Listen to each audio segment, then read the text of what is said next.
अगर आप इस साल सीबीएसई क्लास 12 के बोर्ड अगर आप देने जा रहे हैं या अगर आपने दिए हैं या आने वाले सालों में तैयारियां करने जा रहे हैं, आपके लिए अभी चल रहे इस पूरे डिजिटल चेकिंग कंट्रोवर्सी को समझना बहुत इंपॉर्टेंट है कि आखिर ये ओएसएम का खेल क्या है, कैसे बना है, कब से आया है। एक नया बदलाव की वजह से अब ये कंट्रोवर्सी बन गई है। पूरे देश के बच्चे और इवन पेरेंट्स काफी परेशान है सिर्फ इस सिस्टम को लेके। आइए इस पूरे मामले को जानते हैं आज के इस वीडियो में 5 सिंपल पॉइंट्स में कि कैसे ये ट्रांसपेरेंसी बनी एक बड़े विवाद में, और हर एक एस्पिरेंट के लिए ये क्लियर होना भी जरूरी है आखिर ये मामला चल क्या रहा है। सो पहला है ओएसएम आखिर होता क्या है, कैसे प्रोसेस है और कैसे काम करता है। अब ऑन स्क्रीन मार्किंग यानी कि ओएसएम, जिसे कहा जाता है डिजिटल इवैल्यूएशन सिस्टम, एक ऐसा सिस्टम जो भी हाल ही में आया है। इसमें टीचर्स आपकी फिजिकल कॉपी को पेन से चेक नहीं करता है बल्कि कंप्यूटर्स पे चेक करते हैं, यानी कि टोटली ये काम जो है काफी बारीकी से किया जाता है।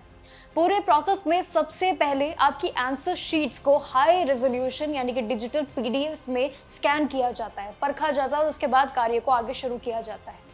इसके बाद प्राइवेसी बनाए रखने के लिए भी काफी कड़े नियम होते हैं। आपका नाम, आपका रोल नंबर, ये सबको डिजिटली हाइड यानी कि एक मास्क में कर दिया जाता है। और उसके बाद फिर क्या होता है, एक ट्रेन टीचर होती है जो इसमें पोर्टल पे लॉगिन करके डिजिटल टूल्स की मदद से इन सभी कार्यों को पूरा करती है। और सबसे अच्छी बात यह है कि सिस्टम खुद टोटल कैलकुलेशन करता है। ये पूरा इवैल्यूएशन सिस्टम खुद ही टोटल करता है, जिससे नंबर जोड़ने के लिए एक ह्यूमन एरर बिल्कुल भी खत्म नहीं किया जा सकता यहाँ पे, यानी कि गलती की गुंजाइश ही नहीं है। उसके बाद दूसरा आता है सीबीएसई ने आखिर इसे क्यों लागू किया है। देखिए, सीबीएसई का मेन टारगेट था इवैल्यूएशन प्रोसेस को काफी ज्यादा फास्ट बनाना, ट्रांसपेरेंसी देना, चेकिंग में जितना सिंपली हो सके, जितना इजी हो सके उतना ही पेरेंट्स और टीचर्स और साथ ही इवन एस्पिरेंट्स के लिए। अब इस सिस्टम से दूर दूर तक टीचर्स भी इसमें गाड़ियों को रिमोटली यानी कि चेक कर सकता है। सिंपली है कि ये प्रोसेस काफी ज्यादा सिंपली उसी तरीके से बनाया जा रहा है, लेकिन बोर्ड ने सबसे पहले इसे 2014 में इसका एक्सपेरिमेंट भी जरूर किया था। लेकिन तब क्या हुआ था कि स्कैनिंग और साथ ही ये पूरे बदलावों की जो घड़ी है वो इश्यूज की वजह से इसे बंद करना पड़ा था, और अब ये शुरुआत दोबारा हुई है इस साल यानी कि 2026 में। ये बेहतर टेक्नोलॉजी, स्ट्रिक्ट क्वालिटी और साथ ही चेक्स के साथ प्रॉपर टीचर्स ट्रेनिंग के बाद इसे क्लास 12 के लिए फिर से लागू किया, और यही सबसे बड़ी वजह बनी कंट्रोवर्सी की। तीसरा है एस्पिरेंट्स के बीच आकर ये शोर किस तरीके का है। देखिए, जैसे कि रिजल्ट जिस तरीके से आया, जिस माहौल में आया, पेरेंट्स सोशल मीडिया पे सवाल दुनिया भर के उठा रहे हैं, क्योंकि इसमें पीसीएम का बड़ा खेल रहा, फिजिक्स, केमिस्ट्री और मैथ्स को लेकर। ये तीनों पीसीएम जैसे कि सब्जेक्ट्स में बहुत से स्टूडेंट्स के मार्क्स उनकी उम्मीदों से बहुत ही ज्यादा कम आए थे, और यहीं से बवाल शुरू हुआ कि आखिर मार्क्स क्यों कम है। देखिए, कुछ केसेस में तो बच्चों ने जेई से कंपेयर कर दिया इस पूरी एग्जामिनेशन को। बहुत से हाई परसेंटाइल में ये बोर्ड्स में उन्हें बहुत कम नंबर ऐसे देखने को मिलते हैं, और जो कि सीबीएसई के 12वीं रिजल्ट के बाद ये साबित भी हुआ। अब पेरेंट्स का ये मानना है कि डिजिटल चेकिंग की वजह से लंबे आंसर्स को यानी कि लंबे चौड़े जो आप आंसर्स लिखते हैं, उत्तर लिखते हैं, उसमें मार्किंग और साथ ही डायग्राम्स शायद सही से एक्सेस नहीं कर पा रहे हैं। उसके बाद आता है चौथा, यानी कि री इवैल्यूएशन खुलते ही आखिर सामने क्या आ जाती हैं गलतियां, और जो इस वक्त अभी भी चल रही है, जिसपे हंगामा ये मचा हुआ है। देखिए, जब बच्चों ने इसमें नाकाम काफ़ी कोशिशें की, स्कैन्ड आंसर शीट को देखने के बजाय इसके अप्लाई करने में प्रोसेस में काफ़ी ध्यान दिया, उन्हें काफ़ी गलती पाई।